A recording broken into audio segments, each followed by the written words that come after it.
පිරිමි ඔබගේ පුරුෂ ලිංගය. එහෙමත් නැත්නම් ශිෂ්ණය කියන්නේ ඔබට ලිංගික ඇසුරක් පවත්වීමට අවස්ථාව ලබා දෙන ඔබට ගොඩක් වටින අවයවයක්නේ. කාන්තාවන් වගේම පුරුෂ ලිංගය හිමි ඔබත් කැමති හොඳ ප්‍රාණවත් ප්‍රමාණයෙන් වැඩි ශිෂ්ණයක් ඔබට තියෙනවට. හැබැයි ඔබගේ ශිෂ්ණය හැකිලී ගියොත් ඔබට මොන වගේ අත්දැකීම් වලට මුහුණ දෙන්න වෙයිද? ඔබේ ලිංගික ජීවිතයට මොන වගේක බලපායිද? ස්වයං වින්දනය කිරීමත් මේකට හේතුවක්ද? එහෙමත් නැත්නම් වෙනත් හේතු තියෙනවද? අද අපි කතා කරමු මේ ගැන. ඊට කලින් මතක් කරනවා ඔයා තාමත් ආදරණීය තාරු අපේ YouTube channel එක subscribe කරලා නැත්නම් දැන්ම subscribe කරන්න. පුරුෂයෙක් ගත්තාම අපි කලින් කිව්වා වගේ ඔහුගේ ශිෂ්ණය කියන්නේ ඔහුගේ ජීවිතය හා සමාන වටිනා වස්තුවක් වගේනේ. ඉතින් ඇත්තටම මේ ශිෂ්ණය යම් කිසි අයුරකින් හැකිලීමකට ලක්වෙන්න බලපාන සාධක මොනවාද?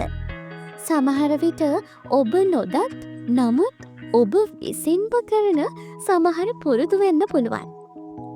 ඇත්තටම මේ ශිෂ්ණය හැකිලීමට හේතු කිහිපයක් තියෙන්න පුළුවන්.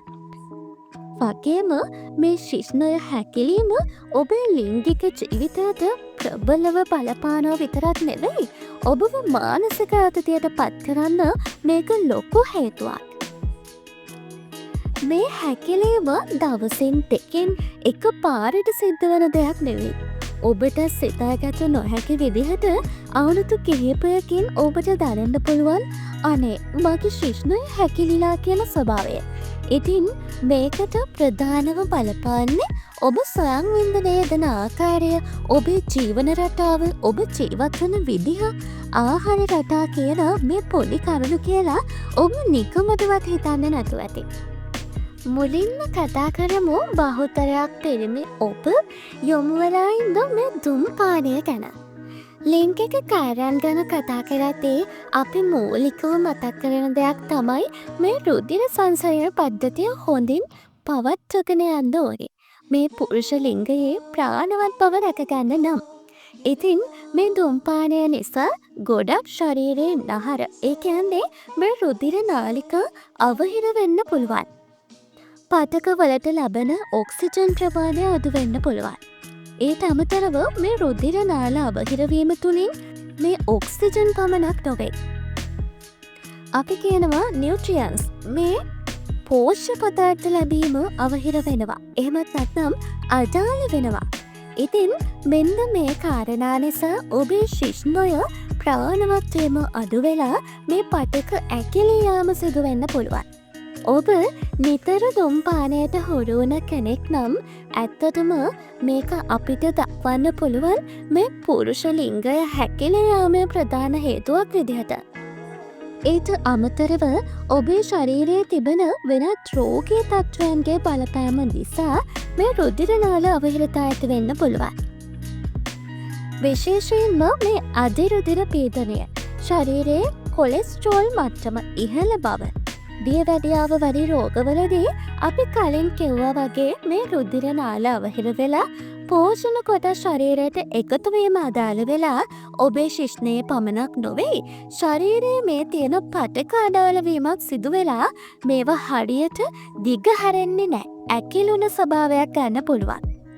ඉතින් ශිෂ්ණයට වෙන බලපෑමක් විදිහට ශිෂ්ණයේ කොටවීම සහ හැකිලීම පෙන්වා දෙන්න පුළුවන්. තවත් කරුණක් ලෙස ගත්තොත් පුරුෂ ලිංගයට වෙන්න පුළුවන් විවිධ වූ අනතුරු. ඔබ අනතුරක් ලෙස නොහිතන අනතුරු වලින් මේ ශිෂ්ණය හැකිල යන්න පුළුවන්. ඔබ ලිංගිකව එකතුවීමේදී අනුගමනය කරන වැරදි ඉරියව්, වැරදි ස්වයං වින්දන ක්‍රම නිසා මේ ශිෂ්ණයේ ඇතුළත ව්‍යුහය වෙනස් වෙලා පටක ඩැමේජ් වීම තුළ ශිෂ්ණය ඇකිලී යාමක් සිදු වෙන්න පුළුවන්. හිතන්නකෝ ඔබ දැන් අවුරුදු 20ක 22ක කෙනෙක් කියලා. ඔබ මේ කරුණු පිළිබඳව ගණන් නොගෙන ඉන්න පුළුවන්. මම සිගරට් එකක් ගැහුවට මගේ මේක ඇකිලෙන්නේ නැහැ. මේ හොඳට තියෙන්නේ, මගේ හොඳට ප්‍රාණවත් වෙනවා. මේ වගේ ආඩම්බරයෙන් ඔබ හිටියට අවුරුදු 30 40 අවුරුදු 50 වගේ වෙනකොට ඔබට මේක අත්විඳින්න වුණොත් ඔබ දැඩිව මානසික පීඩනයකට ලක් වෙන්න පුළුවන්. ඉතින් දැන් මේ මොහොත ගැන විතරක් හිතන්න නැතුව අනාගතය ගැනත් හිතලා මේ කරුණු සියල්ල පිළිබඳ අවබෝධයෙන් ඔබ ජීවන රටාව ගෙනයන්න කියලා අපි නැවත නැවතත් මතක් කරනවා. ඒ විතරක් නෙවෙයි ඔබ අධික ස්ථූලතාවයකින් පෙළෙන අයෙක් නම් බඩ ප්‍රදේශයේ මේ දේ අධික ලෙස තැන්පත්වීම අපි කොහොමත් සෞඛ්‍ය ගැටලුවක් ලෙස දකින දෙයක් වගේම මෙය ඔබේ ලිංගිකත්වයට බලපාන බව ඔබ දැනගෙන හිටියද? මේ උදරයේ යටිබඩ ප්‍රදේශයේ අධිකව මේදය තැන්පත්වීම. යටිබඩ ප්‍රදේශයේ මේද ස්තරය වැඩි වුණාට පස්සේ මේ පුරුෂ ලිංගය මේද ස්තරයේ ගිලී යාමක් සිදු වෙනවා. මේකට වෛද්‍ය විද්‍යාවෙන් භාවිතා කරනවා බරී පීනිස් කියලා. මේකත් පුරුෂ ලිංගයේ කෙටිවීමට හැකිලී යාමට බලපාන්න පුළුවන්. ස්ථූලතාවය එහෙම නැත්නම් ශරීරයේ අධික බර ගැන කතා කරද්දී මේකත් එක්කම යන මාතෘකාවක් තමයි මේ ලිංගික හෝමෝන කියලා කියන්නේ. ලිංගික රෝග ගැන කතා කරද්දී ප්‍රධාන වශයෙන් කියවෙන මේ ටෙස්ටෙස්ටෙරෝන් හෝමෝනය තමයි ලිංගික කාර්යයන්ට බෙහෙවින් බලපාන්නේ. ඉතින් මේ හෝමෝන ලිංගික අවයවවල වර්ධනයට බෙහෙවින් බලපාන හෝමෝනයක් ලෙස සඳහන් කරන්න පුළුවන්. යම් විදිහකට ඔබේ ශරීරයේ මේ ටෙස්ටෙස්ටරෝන් හෝමෝනය අඩුවීමකට පත්වලා තියෙනවා නම් යම් විදිහකින් මේ ශිශ්නය හැකිලී යාම සිදුවෙන්න පුළුවන්. තවත් කරුණක් තමයි අපි විවිධ ලෙඩ රෝගවලට ගන්න බෙහෙත් වර්ගවලින් මේ පුරුෂ ලිංගයට පිටවෙන රුධිර ප්‍රමාණය අඩු වෙන්න පුළුවන්. වයසින් වැඩි පුරුෂයන්ගේ ශිශ්නය ප්‍රාණවත් වීම අඩුවීමත් සමග ඔවුන් හිතනවා මේක වයසත් එක්ක එන සාමාන්‍ය දෙයක් කියලා. ඉතින් ඇත්තටම ඔවුන් මේ සඳහා ප්‍රතිකාර ගැනීමට මැලි බවක් පෙන්වනවා. නමුත් ඒ රෝගී තත්ත්වයක් වෙන්න පුළුවන්. අපි අපේ ශරීරයේ මොකක් හරි පටකයක් භාවිතයෙන් තොර නම් අපි කියනවා ඒක ප්‍රමාණය වොලියම් එක අඩු වෙනවා කියලා. ඉතින් ඔබ ලිංගික අප්‍රාණිකත්වයෙන් පෙළෙන අයෙක් නම් කාලයත් එක්ක මේ විදිහට ශිශ්නය හැකිලීම, කෙටිවීම, ප්‍රාණවත් නොවීමක් දැක ගන්න පුළුවන්.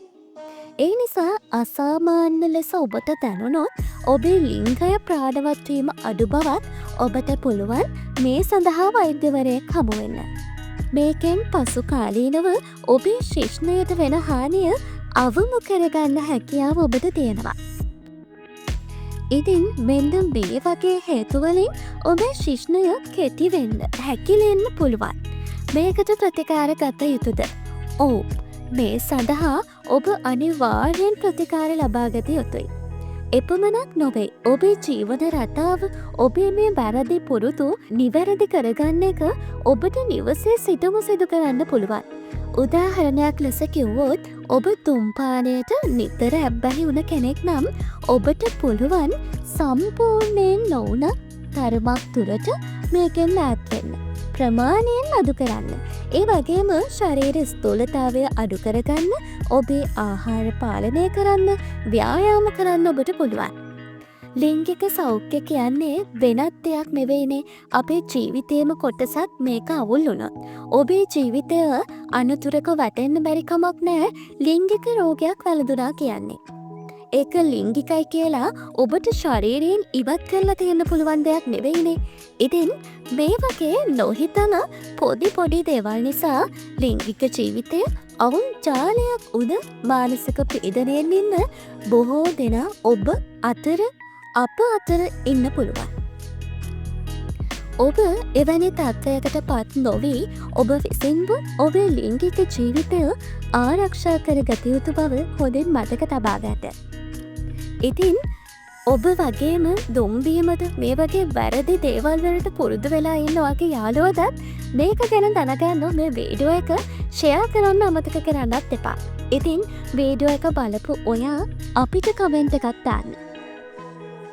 මේ වගේ ලිංගික දැනුම සහිත වීඩියෝ බලන්න ඔබත් කැමති නම් ආදරණීය තාරු අපේ YouTube channel එක subscribe කරන්න. ඉතින් තවත් වීඩියෝ එකකින් හමුවෙමු. මං ඔයාගම තාරෝ.